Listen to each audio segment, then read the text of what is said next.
espero, calculo, poder cubrir los 4 o 5 capítulos, porque la historia es no muy extensa, pero sí lo suficiente como para que nos dé tiempo. Entonces, vamos a comentar solo hasta el capítulo 18, en este caso. Vamos a comentar 2 capítulos y medio un poco, y vamos a ver lo que el Señor hizo a través de Elías. Obviamente, como siempre decimos, esta historia no está aquí escrita porque sí, o no está escrita para simplemente entretener más o menos a quien la pueda leer o escuchar.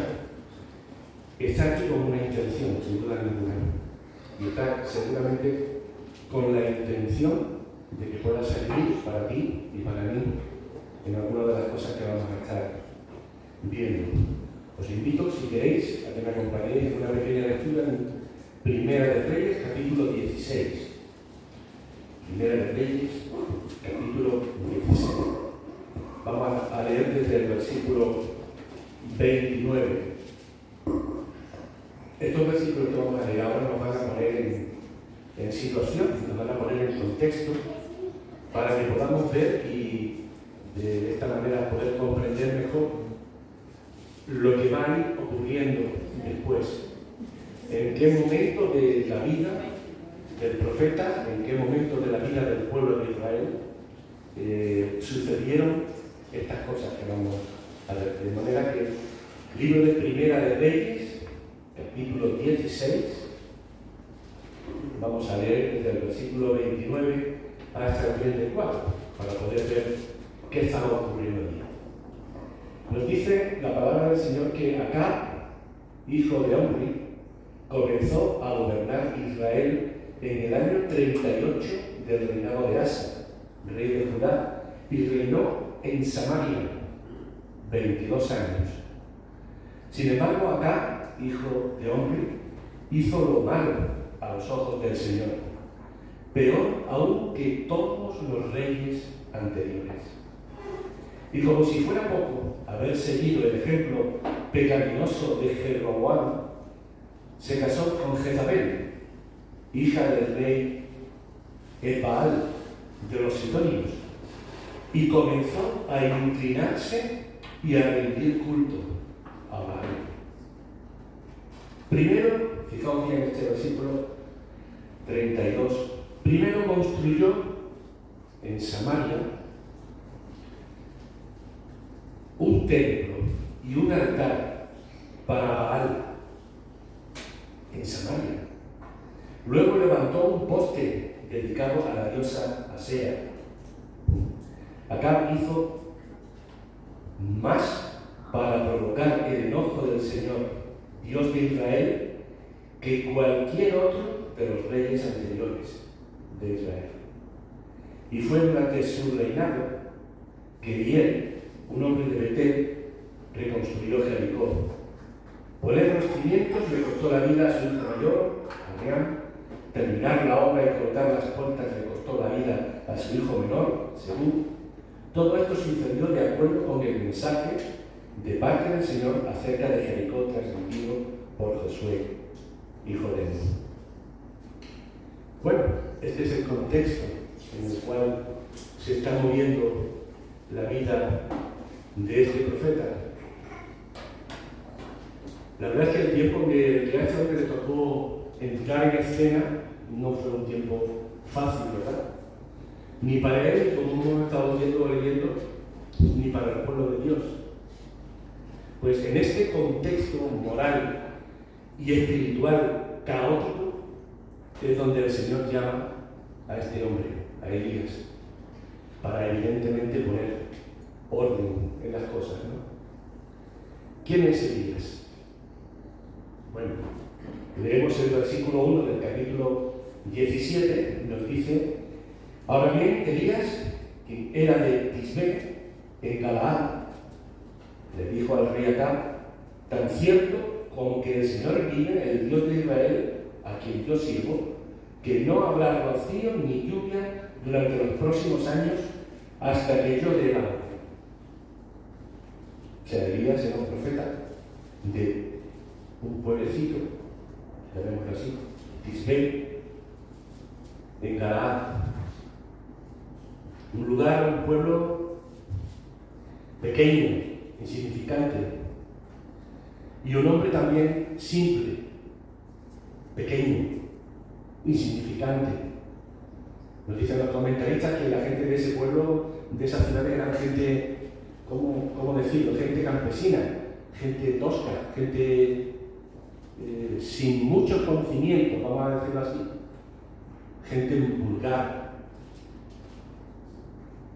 Ese era Elías. Y de ese trasfondo venía. Y él fue cogido de allí por el Señor para hacer esta tremenda obra. Yo siempre lo repito, siempre lo hago resaltar cuando veo situaciones o circunstancias de este tipo, ¿no? Porque me llama la atención. Sin embargo, veo que es un patrón en toda la Biblia.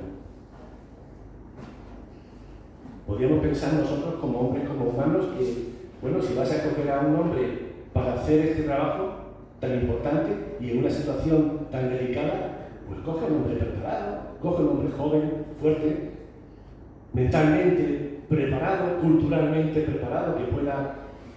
Esa es mi idea como hombre, que probablemente pueda ser la tuya. No, que va. Así no trabaja Dios, ¿verdad? Así no funciona Dios. Pero fijaos, si algo me llama la atención más de todo esto es precisamente su nombre, el nombre de Elías. ¿Sabéis qué significa su nombre? Sabéis que los nombres en hebreo siempre tienen un significado, no son como los nuestros, los llamamos fulanito y ya está. No, los nombres de Dios tienen un significado generalmente acomodado al tipo de persona que es, o al trabajo que ha hecho, o dónde se ha movido, a cosas relevantes de la persona, ¿no? Pues fijaos, el nombre de Elías significa el Señor es mi Dios. O también mi Dios es Jehová. Eso significa el nombre de Elías. Un nombre perfecto, ¿verdad? Para la ocasión, ¿no parece? Perfecto para enfrentar la situación a la que se tenía que enfrentar, llevado por el Señor, ¿no? Un rey, una reina, un montón de comisarios y de gente a su alrededor, que en la misma ciudad de Dios, en Samaria, hacen un templo para adorar a otro Dios que no es Dios, a Baal, y a unas estatuas de acera.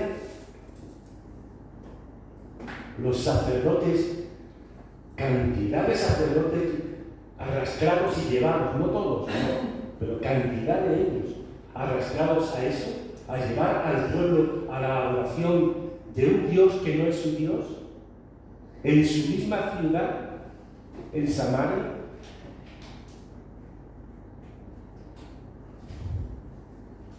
Frente a ese rey y a esa gente, a esos líderes del pueblo, corruptos sin duda ninguna, se presenta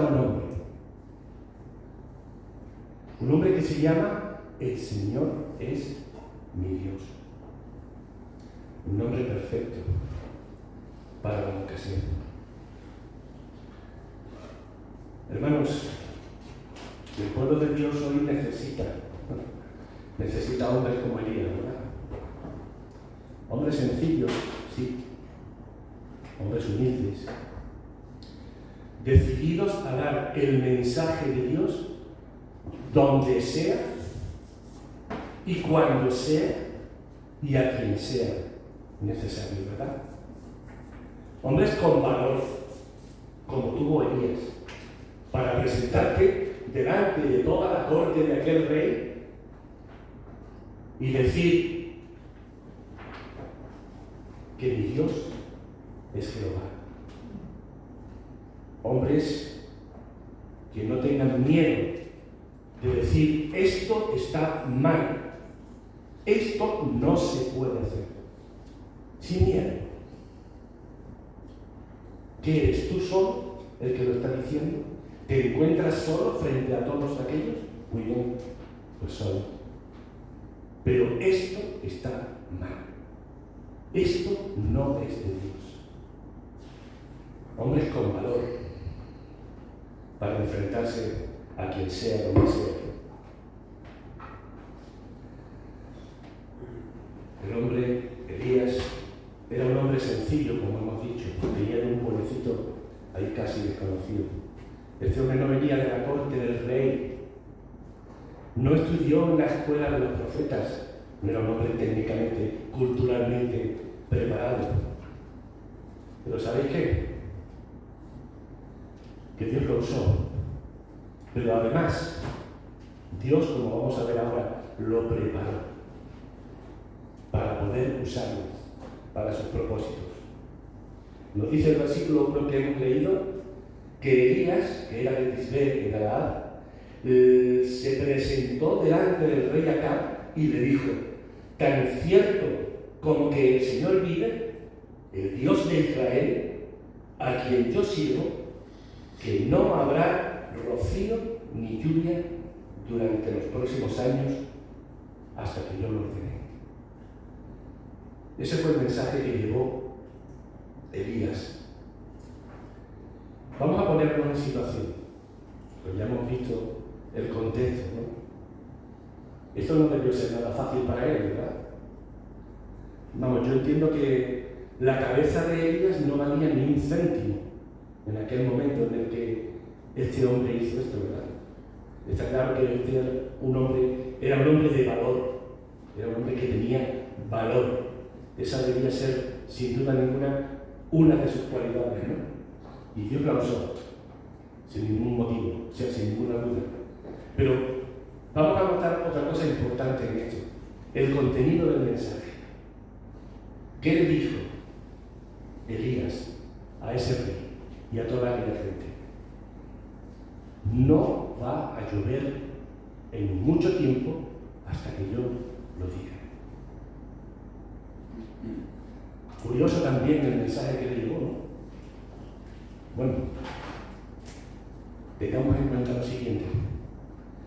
Ese falso Dios al que ellos estaban adorando, no solo ellos, sino la inmensa mayoría del pueblo de Israel, Baal, era precisamente el Dios que supuestamente traía a los pueblos esto, la fertilidad de los campos, las grandes cosechas, las lluvias para que la naturaleza pudiera hacer renacer la vida. Para eso le llevaban sacrificios a este Dios, a Baal, para que pudiera llover, para que la tierra pudiera ser fértil y tuvieran grandes y buenas cosechas, ¿no?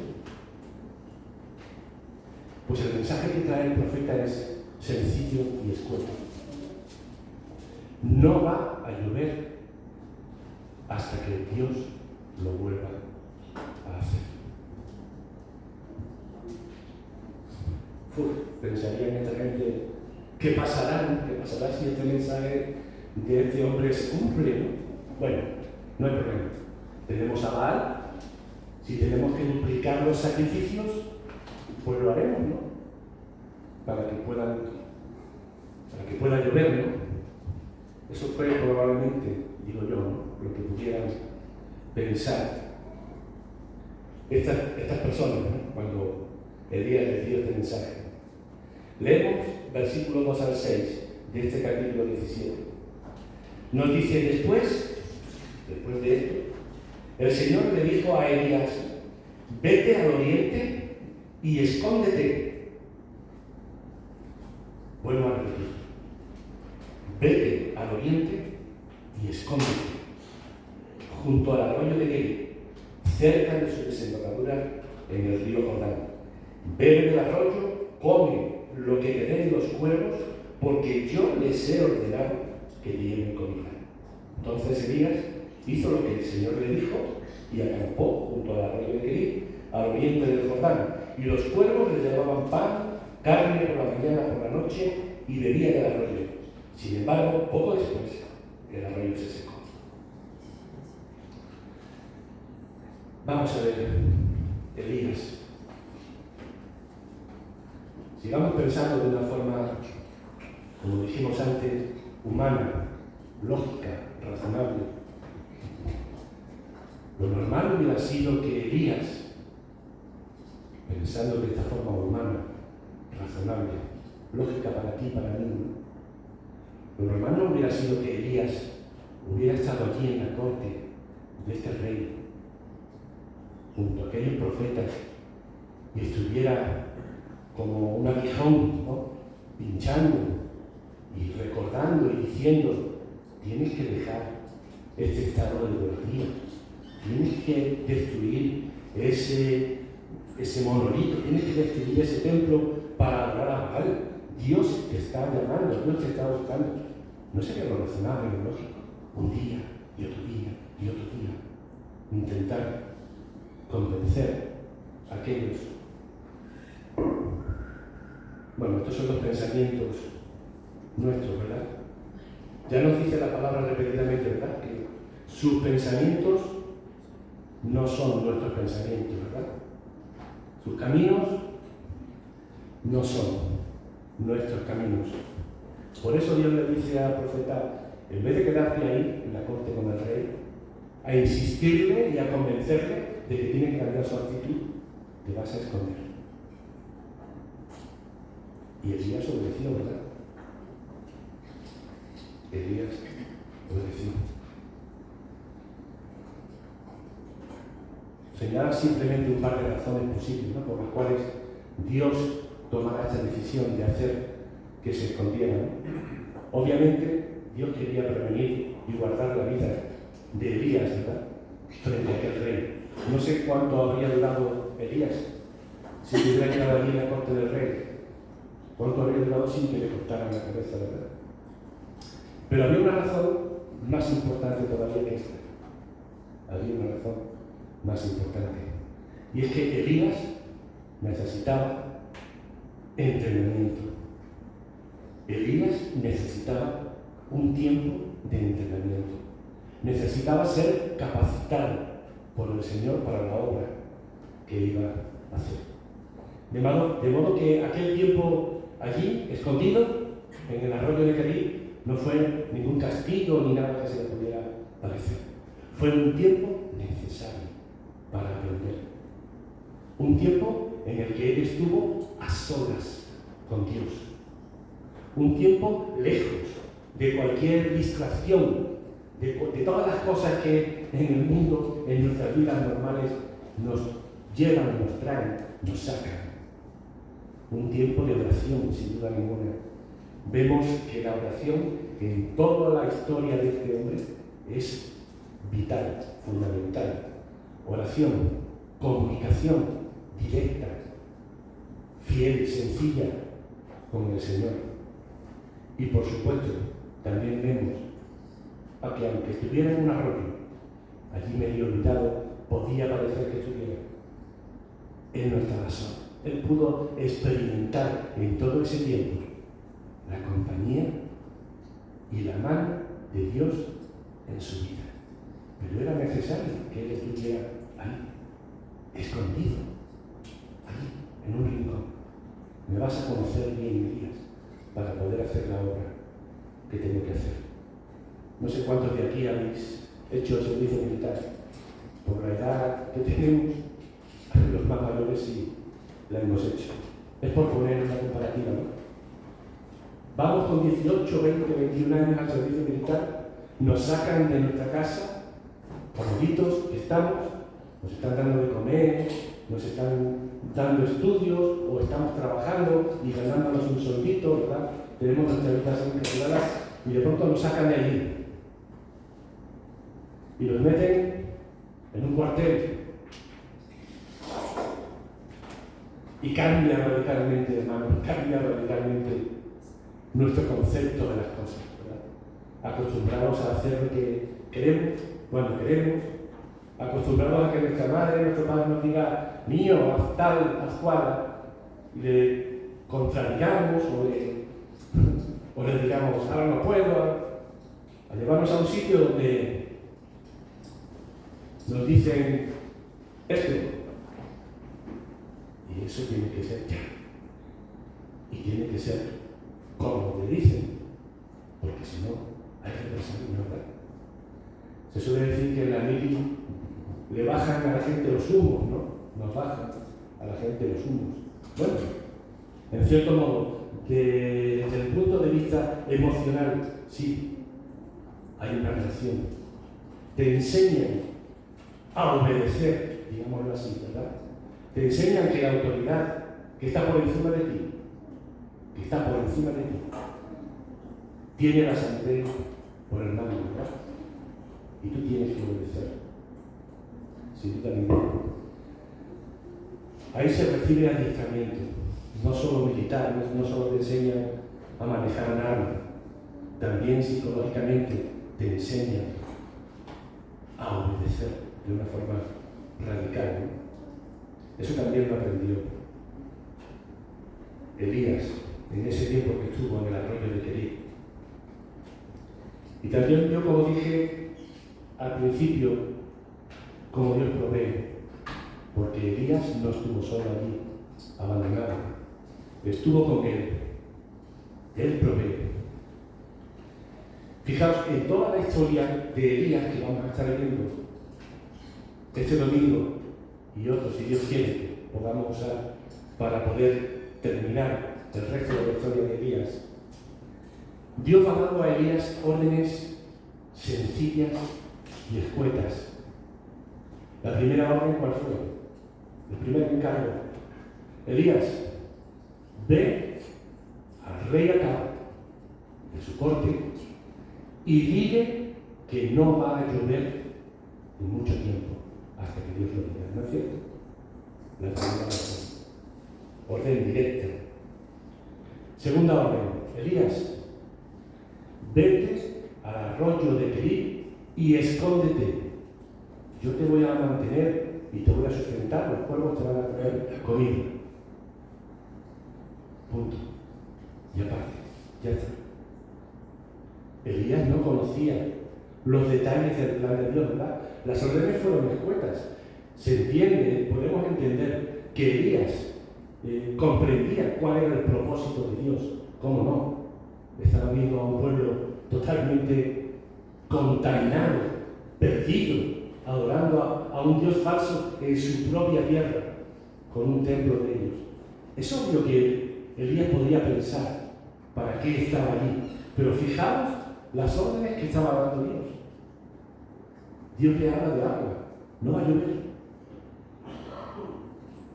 Dios le dice ahora que te escondas, en vez de estar allí predicando, insistiendo al pueblo y a los líderes para que cambiaran su actitud. Escóndete. Todo va en este sentido. Cerradas, órdenes cerradas y escuetas, ¿verdad?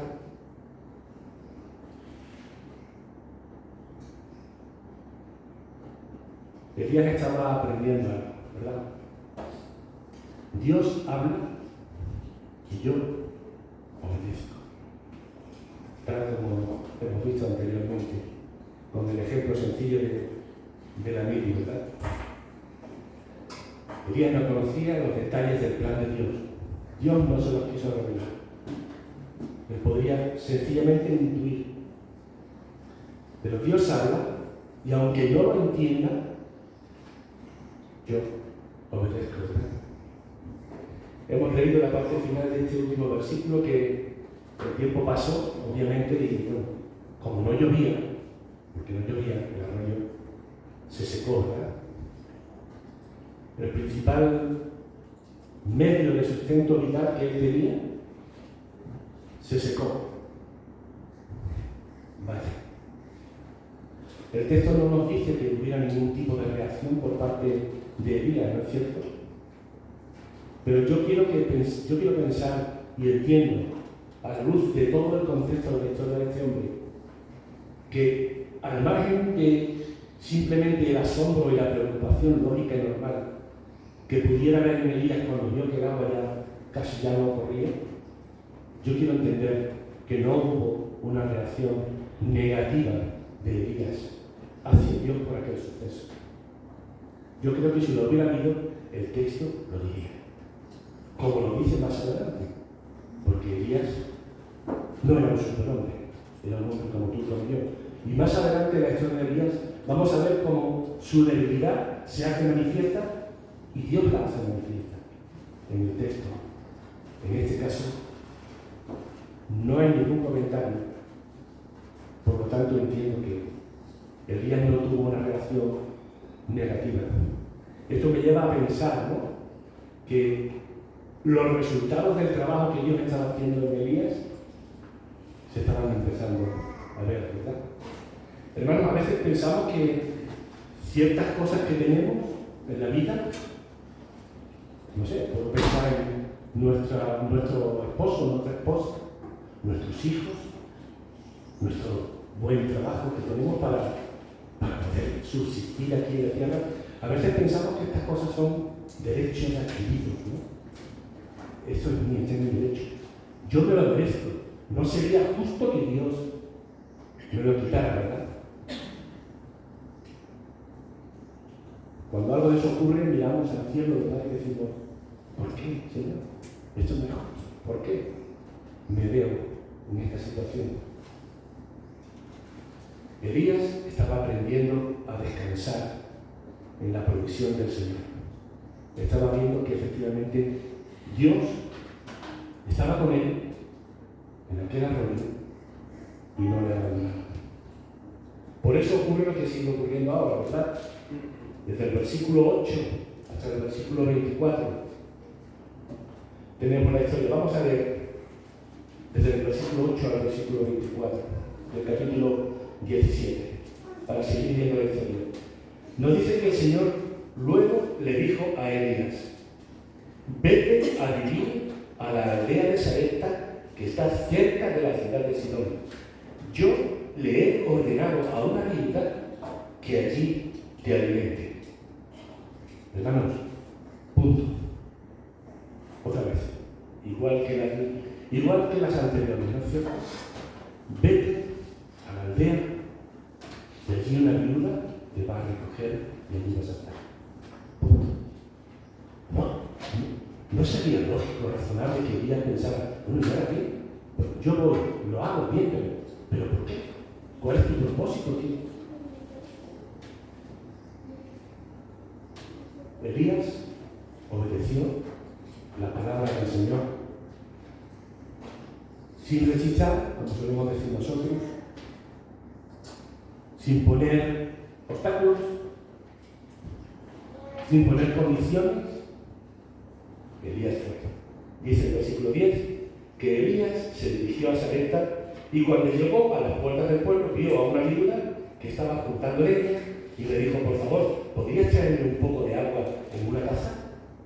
Mientras ella iba a buscarle el agua, le llamó y dijo: también tráeme un bocado de pan.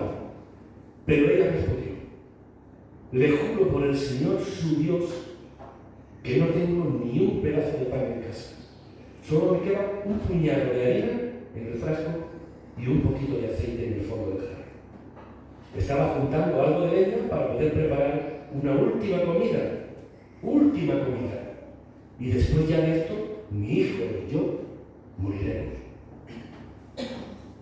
Fijaos hasta dónde era la escasez de esta familia.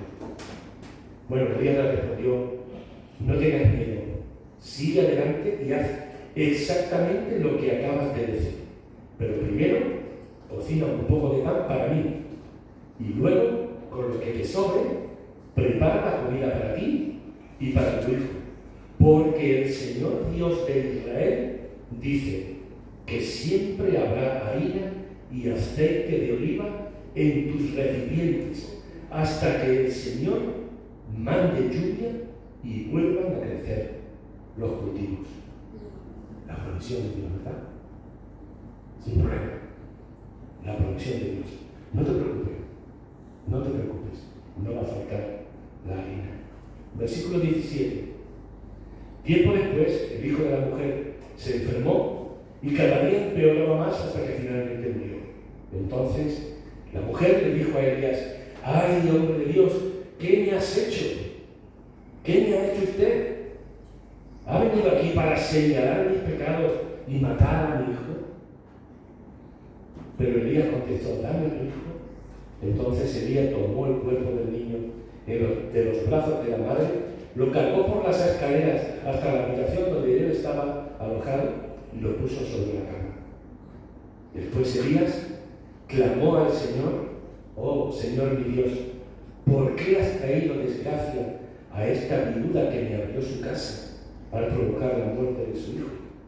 Entonces Elías se tendió sobre el niño 3 veces y clamó al Señor: oh Señor mi Dios, te ruego que le devuelvas la vida a este niño.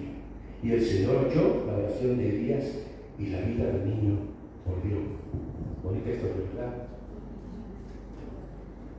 Bonita historia. Bueno, para Elías solemos decir que la vida cristiana es como una carrera de obstáculos, ¿verdad?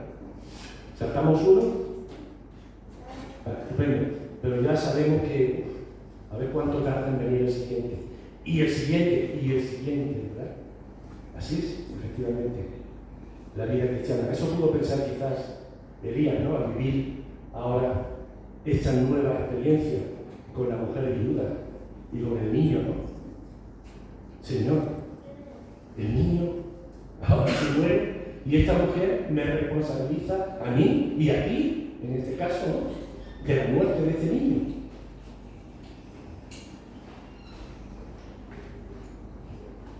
Mirad, que faltara el agua era razonable, ¿verdad? Para Elías. Hacía mucho tiempo que no llovía, ¿verdad?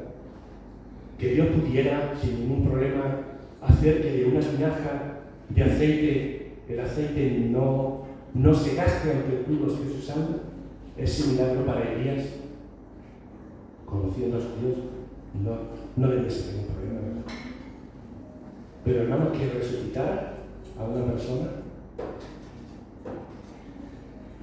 desde este capítulo que estamos leyendo de Primera de Reyes hasta Génesis, no hay ningún antecedente de que ninguna persona hubiera resucitado. Obviamente de que Dios hubiera resucitado nunca a ninguna persona. En las historias, en las experiencias de sus antepasados del pueblo de Israel, no constaba que Dios hubiera resucitado en ninguna ocasión a nadie. Era la primera persona de la cual la Biblia nos da noticia de que hubiera resucitado. Elías debía estar un poco desconcertado, ¿no? No había precedentes en la historia hasta aquel día, ¿no? Y Elías no tenía un manual para saber cómo Dios obra o actúa, ¿no? Elías estaba aprendiendo y viendo cómo Dios estaba con él y estaba solucionando cada obstáculo que se le ponía por delante. Ya veis el resultado de enfrentar las situaciones de la vida, incluso las más duras como puede ser esta, ¿no? Con fe, con verdadera fe y con verdadera confianza, ¿verdad? Sabiendo que aunque eso ocurra, Dios está ahí. Dios lo sabe. Y Dios lo controla, ¿verdad? Elías lo sabía bien. Por eso cogió al niño, lo subió y oró para que Dios le devolviera la vida. Él no sabía si eso se podía hacer, no sabía, porque no había ocurrido nunca antes en la historia de la humanidad. Que no podemos decir que muriera, ¿verdad? Fue llevado al cielo. Por tanto, él con fe llevó al niño y oró a Dios para que lo solucionara. Es cierto, hermanos, que muchas veces Dios no contesta tal como esperamos, ¿verdad? Muchas veces nos da una respuesta que es al contrario.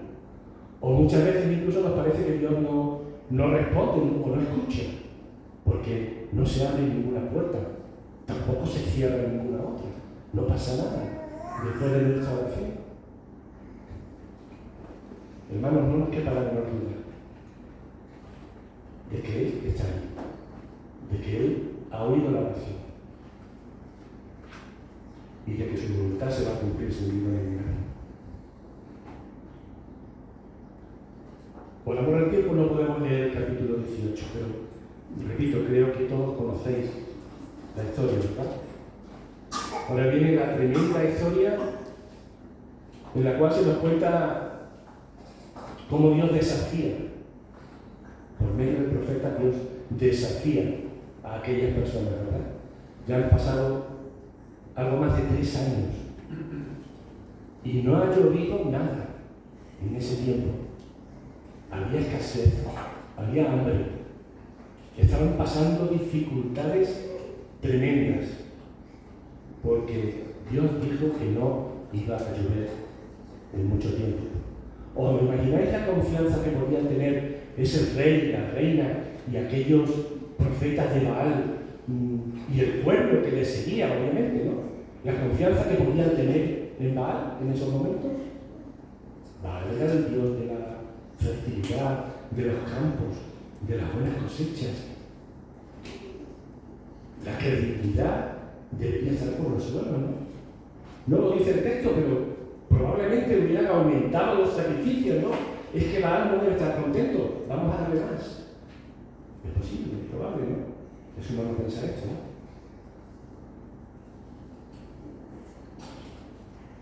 Lo cierto es que no hubo ninguna objeción, ¿verdad?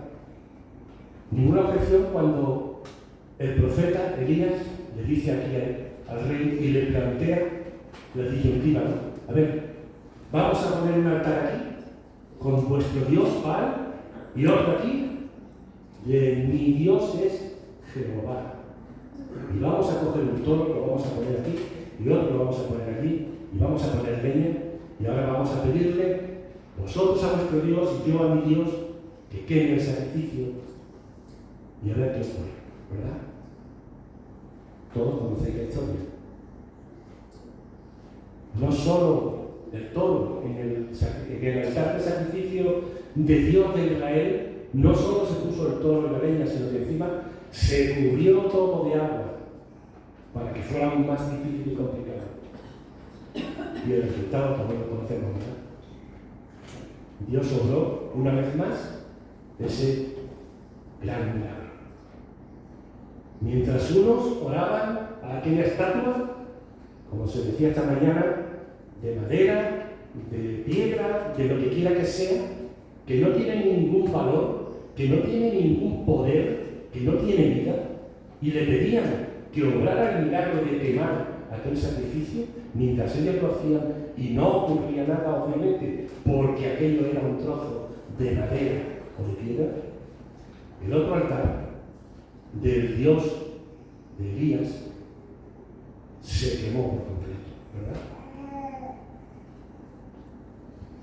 Mirad, del relato, si tenéis tiempo en casa, os pediría que leyerais el capítulo 18, porque es bueno y es especial. Yo quiero sacar de este capítulo varios versículos, solo varios versículos que quiero enseñar. Capítulo 18, versículos 19 al 21. Y es la reprensión que Elías le hace, de acuerdo, al rey y a la reina y a aquellos líderes del pueblo, aquellos profetas de Baal, por supuesto. Necesitaban una reprensión fuerte, grande, porque ellos eran los que habían propiciado aquella situación de caos y de idolatría, por supuesto. Pero hermanos, ¿el pueblo qué? ¿No habéis pensado nunca en esto? ¿No había nadie en el pueblo de Israel que viera lo que estaba ocurriendo y que tuviera el valor de decir, esto está mal? ¿No había nadie? ¿Ni uno? Solo Elías, ¿no? Versículo 19.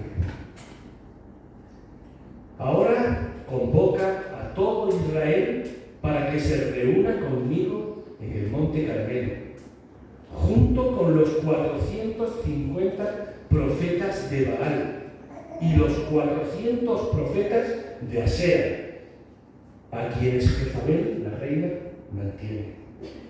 Entonces Acab convocó a todos los israelitas. Entonces Acab convocó a todos los israelitas y a los profetas al monte Carmelo. Elías se paró frente a ellos y les dijo: ¿hasta cuándo seguiréis Esta versión dice así: ¿hasta cuándo seguiréis indecisos, titubeando entre dos opiniones? Si el Señor es Dios, seguidle. Pero si Baal es el verdadero Dios, entonces seguidle a él. ¿Y la gente qué? Dice que la gente se mantenía en absoluto silencio. La gente se mantenía en absoluto silencio. No había ni siquiera uno, hermanos, que pudiera ver aquella ignominia que se estaba haciendo.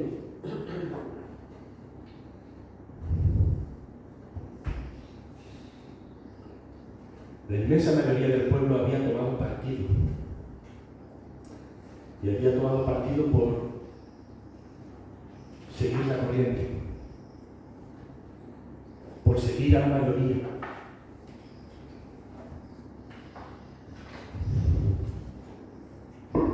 Algo similar, hermano, ocurre hoy día, en nuestros días. No son dioses de madera ni de piedra. Nosotros no hacemos las procesiones que nos hacen con vírgenes ni con nada. Pero son otros dioses, ¿verdad?, los que están controlando nuestras vidas, haciendo que nos dejemos llevar en nuestra comodidad, en nuestra tranquilidad. Son cuestiones de posiciones sociales, cuestiones de poder, cuestiones de apariencias, de aparentar. Por supuesto, posesiones materiales, como también. Esos son los ídolos que generalmente abundan hoy o ponemos hoy en nuestros días. No nos hacemos como ellos los hicieron, ¿verdad? Sin embargo, esos ídolos nos atraen. Esos ídolos hacen que muchas veces nos rindamos ante ellos. ¿No es cierto?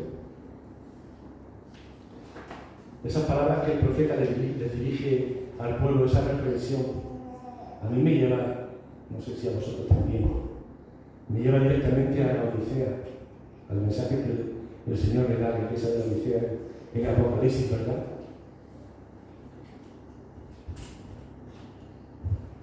Ni eres frío, ni eres caliente. Ni estás, ni dejas de estar. Por eso te vomitaré de mi boca.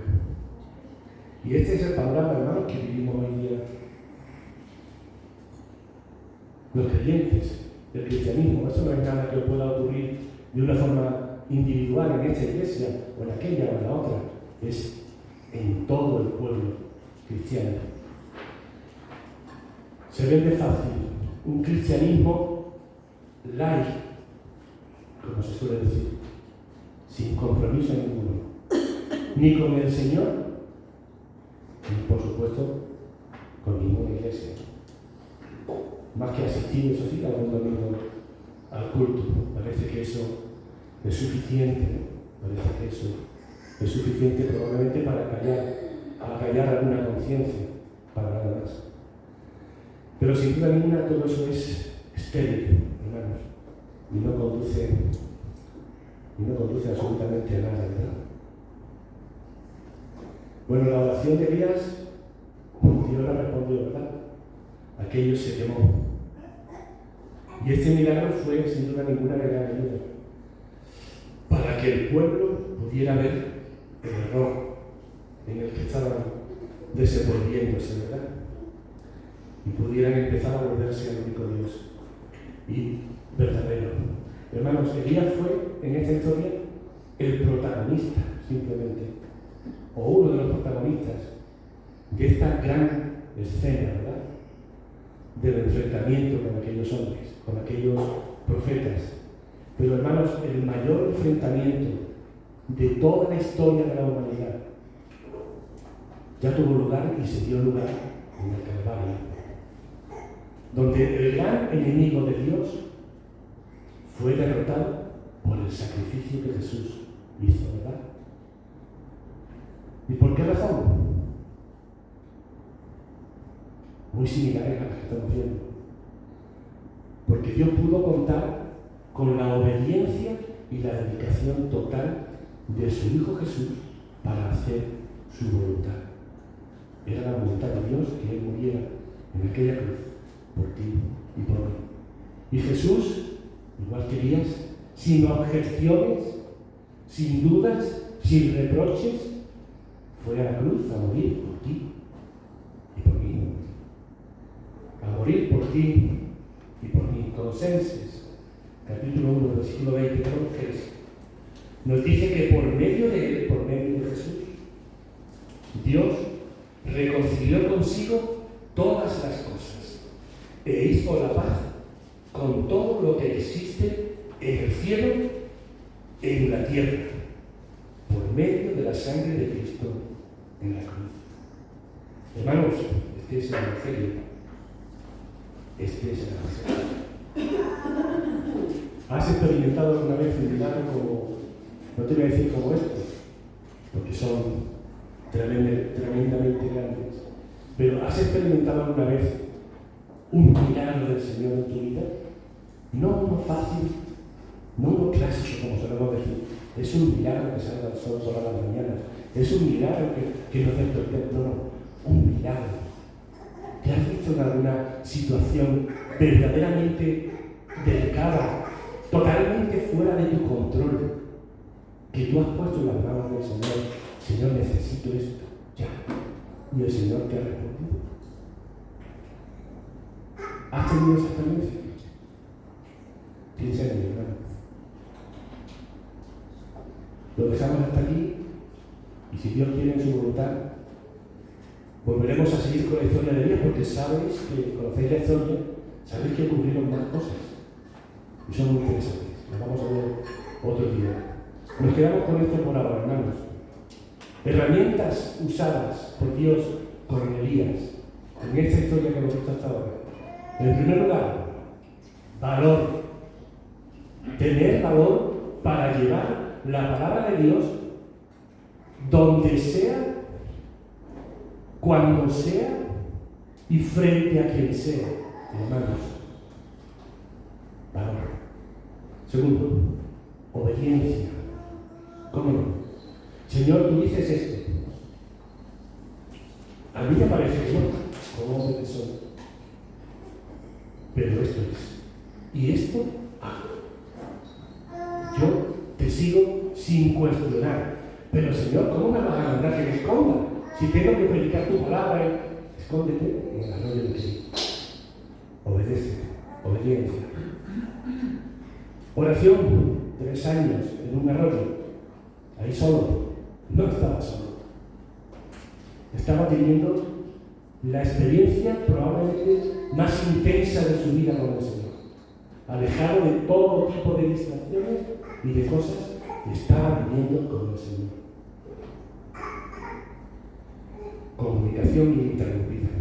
¿Y cómo no? Confianza. Fe y confianza en el Señor. Vinieron problemas de todo tipo. Hasta aquí. Y van a venir más, que las vamos a ver, si Dios lo quiere, más adelante. Pero él sabía que Dios estaba con él. Por eso aceptó todas las órdenes escuetas que Dios le fue mandando, sin darle ningún detalle más de qué iba a ocurrir, de qué iba a pasar. Detalles escuetos. No importa. Tú dices esto, esto será. Porque yo sé que tú estás involucrado y vas a hacer tu propósito en mi vida. Que el Señor nos bendiga, hermanos, y aprendamos de estas lecciones de vida de este profeta. Amén.